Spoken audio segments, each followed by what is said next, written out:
welcome back to another Community Crunch, which this literally just came out. And this is with the Shastasaur dossier, which looks really cool. Like, it's seems to be, like, similar to Ichthyosaur and the Whale Killers. Like a mix, and it's got that cool, like, flame texture, but it's aquatic. That's pretty cool looking. It's got the cool sub-saddle, which, oh my gosh, that is massive, and it is torpedoes, which looks so cool. That thing is massive. Those dolphins are really tiny. This is gonna be a really big creature, and that saddle looks awesome. Probably, that saddle's gonna be big. If an Ichthyo's only that big, that's, it, like, can't fit, like, big dinos in it, but probably fit, like, a medium dinos. It says, wow, this odd variant of Shastasaur seems as curious about humans as its distinct relative Ichthyosaur. It sure got my attention when one of these sea monsters swam up to have a look at me. Luckily, its bulk turns out to be worse than its bite. Shastasaur was weaponized the ultrasonic chirps it uses for echolocation. That's pretty cool. It can focus these sounds like a tight cone that disorients prey or widens the effect of the blast apart a school of fish. So it's kind of like a sound shockwave that could stun. When taming a Shastasaur, one of the most rewarding experiences of my life. Brought along some Ichthyosaur pals to entertain their larger cousin. Well, I scrapped some of its itchy barnacles off with a sickle. From then on, I was a gigantic escort in deep water. So maybe that's how you tame it, by, like, cleaning it up, I guess. Some tribes have managed to kit them out, their finny friend, with a periscope, torpedo bays, and even a cargo hold. Shastasaurs were looking like something from the old kids' cartoons with cavemen turned dinos into cars and submarines. Ooh, this is gonna be a sexy creature. It's a carnivore, obviously. Just curious. Then we've got, this is the sunset of ASA with the new stuff. Welcome to another edition of the Community Crunch. This is there. So we stand on the horizon between the ending of an era and the dawn of the next. Take a moment to reflect on the extraordinary journey we shared, your exuberant sense of community, and the vivid tapestry of experience you've woven in the world of Ark Survival Evolved. Truly brought our creation to life. You're the beating heart of our little dinosaur game. Some might consider the upcoming transition a bittersweet occasion, punctuated by a sense of loss and sadness. We feel otherwise. Unofficial ASC is in great hands, yours. As one chapter concludes, another unfolds. And again, our stories will mix with yours to create something greater than the sum of two parts. Remember, it's not farewell. It's see you real soon, with more ASA news, reveals, gameplay, and ultimately the launch of Ark Survival Ascended near the end of October. So survivors, thank you for the 8 incredible years, and here's to many more. Heartfelt gratitude and dire enthusiasm. Studio Wildcard. To be honest, that's really nice. I'm gonna watch this video afterwards. Yeah, I should have the link of it in the description when the video comes out, if you guys want to listen to it, or if you just go to the Discord. But there it is. The introduction of the Shastasaur, which we saw. Already went over this a bit, and we've got Ark Survival Ascended Q&A. These survivors, we're going to recap some of the information we've shared regarding Ark Survival Ascended in this crunch. Covered, if you've been following on for the last few months, you already know some information. What is ASA? It's Ark Survival Ascended. It's a new version of it, harnessing the power of Unreal Engine 5. When is it launching? End of October. When you'll be able to play it, where you'll be able to play it: Xbox Series X, S and X, PlayStation 5, and PC. Why are you doing it? There are various reasons we decided to take this approach. One, to refine the development of team skills on UE5, and then to push it when Ark 2 eventually comes out, developing a next-generation sequel which will no longer release paid expansion DLCs has proven difficult for our studio long-term survival, so we need to continue generating revenue while we develop Ark 2. Finally, the ultimate reason whereas Ark 2 is being designed as Souls-like adventure to provide the community with the evergreen classic Ark experience, one that can continue to grow over time on a cleaned up code base, leveraging new technology advancements not only to the industry but also what we've been working on with the ARK franchise as a creative whole. How are you leveraging the new tech? Right, mouthful. It's basically going over like ARK code and how they do all the different immersive stuff throughout it all. We've got the crossplay, multiplayer, crossplay modding, all the new content with it, all the new things they can do with that. And a key thing to remember is that ARK Survival Ascended will include all of its previous release DLCs and maps in its remastered form, and will have its own content roadmap. So include new story content for the game, its own gameplay, kernel changes, new DLC, seasonal events, and more. Some things we're not quite ready to talk about yet. Will there be a pre-order, like early access? We aren't planning on making it pre-order. You can purchase the game towards the end of October when we reveal the trailer and related media. There are no plans to allow anyone access early to the game. All access at the same time. As we intend to set the game live immediately when it's ready to purchase, you can preload it. You cannot preload it. Tell us more about crossplay. So we have 3 phases for rolling out crossplay. It is because it allows us to iterate more rapidly after launching a fresh title and making managing operations much less complicated, letting us deliver a better experience with having everyone being able to do it. Phase 1 launch time frame October.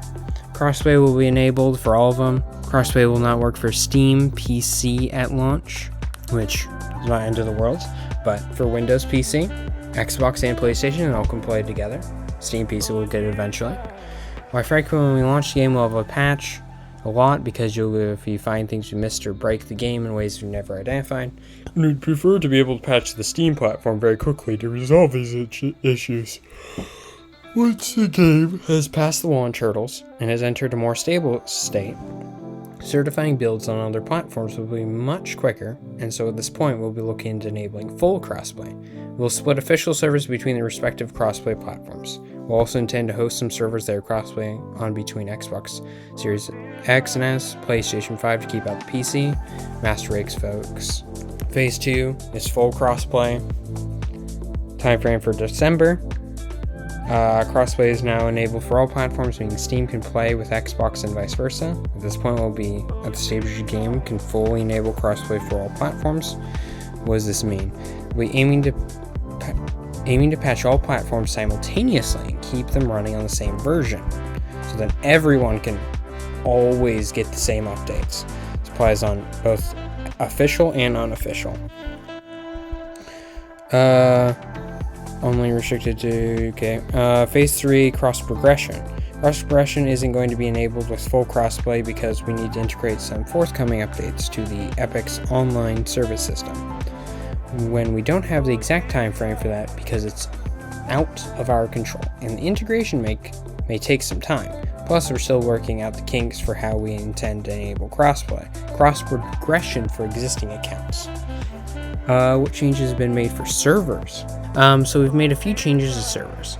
First of all, we've increased the stasis replication range for structures and dinos by about 70%. This means you'll be able to see them from further away before they de-render. Additionally, we'll be making use of instanced rendering for all structures, meaning bases are going to run a lot better. The moment we're keeping the servers capped at 70 players, which is good.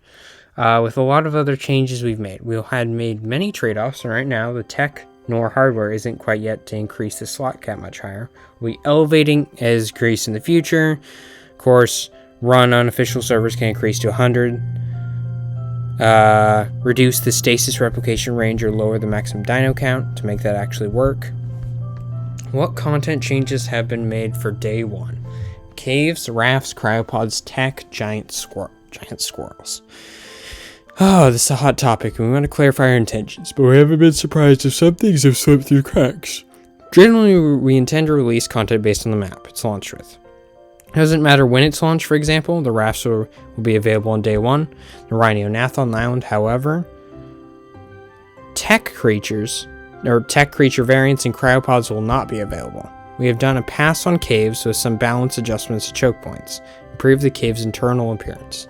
We were hesitant to make dramatic changes to caves balance, while as the meta and ASA is flaws. We don't feel as complete overhaul was wise between these changes and adjustments throughout the game.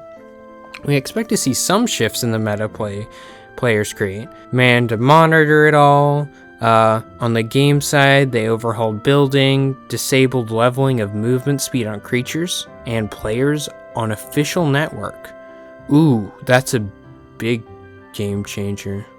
Small dino Q&Alls, breeding changes. This one sounds scary. We know that our product and Q&A teams are freaking out about it, but generally our intention hasn't been to change the strength of creatures, but to make the implementation cleaner.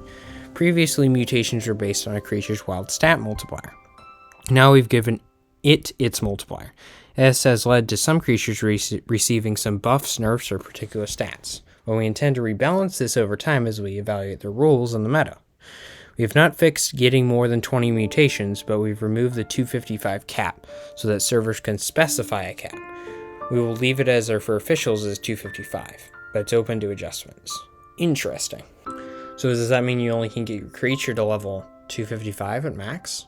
Possibly? Interesting. But then unofficial, they can go higher. Of course, these examples can't cover everything that can expect to redesign an ASA. We can wax lyric about the environment, water, sky, and how adorable wild babies are, but we'll let the game speak 1,000 words really soon. Character creation overhaul. It was a paramount in our art team that we overhauled the character creation system for ASA. The characters look less survival jank, and we successfully did that. And they decided to screw that. It'll allow you to mess with all the bones and scalars anyway, so then, yeah, we can make something that feels nice and polished, or we should just choose to make a character of questionable proportions that looks like it belongs to Arc Survival Ascended, but next gen. So I'm not exactly sure on that. Is there new Garrus Coker music? Sorry, in main menu, can't hear you over the new... Okay, so there is new music. We're working very closely with NVIDIA on things. They're actually in our game code themselves, doing all the things they can read. For my bez, that's for all the other server supporters and stuff. Unreal Engine 5.2, why not 5.3? Unreal Engine 5.3 is relatively recent release, and we've been keeping up with all the changes that Epic is working on. It's too soon for us to integrate it thoroughly, and quite frankly, quite risky, so close to launch. For now, we've decided to cherry pick some things from 5.3 that we like. So this is nav mesh improvements as well as landscape. Over time, we'll continue to upgrade the entire engine to 5.3 and beyond. Gameplay when? You'll be 100% be able to see the gameplay via trailers, screenshots before you purchase the game in October. Not getting any more specific than that. What about cheaters? We will still be working with anti-cheat for ASA. We won't be sharing any more information about anti-cheat as it doesn't benefit anyone to do so. Anti-cheat will also work cross-platform, which is really nice. We intend to create more systems to use in our live operation to battle against cheaters, which again we won't talk about more because it's better if we keep them close to chest. We will be doing another bounty program with ASA as we work forward, while making hackers cry as they lay in bed with their parents disappointed in them. At least we won't have to deal with them anymore, at least hopefully. The Survival of the Fittest 5.0. So we're going back to the name SOTIF. It felt easier than TSOTF. But more importantly, SOTIF will not be available at launch. We still intend to do it, but we're putting all of our time, resources, energy, sweat, and blood into remastering the game to make it as good as possible. For launch, we'll be tackling remastering SOTIF as in-game downloadable mod for a winter release. Ooh, so possibly for Christmas or so? With no SOTIF, will there still be a queue? There will be no queue system at launch. Given that we've intended to have it implemented with SOTIF, we're still weighing up the technicality of implementing this and whether it's worth it for the game. Depends on the direction we take SOTIF, but we hear the concerns about queue botting. We'll make sure the server side configured can be disabled, and we will be on our official PvP servers, as well as implementing measures to prevent this, just blocking from the same connection hardware. Events, Extra Life, ASA. Yes, we'll be doing these. The first ASA event will be Extra Life, bonus rates, and that just, and then we'll be doing our first content-related event in December with the launch of Winter Wonderland. As just as mentioned, ASA has its own content roadmap, but it will soon to talk about that. Creature submissions. What's the plan? Honestly, it takes us too long to get the Shasta dossier done because of the design and tech and investigation required to ensure it was viable for us to create the creature's abilities without destroying the game.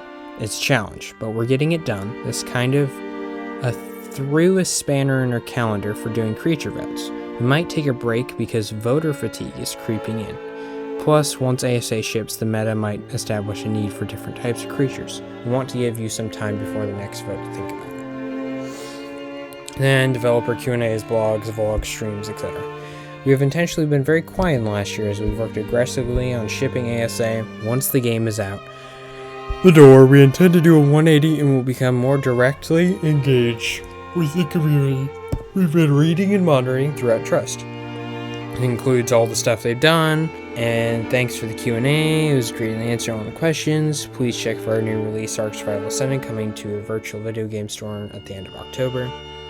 Ark Survival Play Ark Discord. It's the only official Discord server run by Studio Wildcard. Sure, check them out. And you've got the community corner again with the Monarchy and all of the other YouTubers. They're all doing this, basically, this challenge, and they're all playing on it.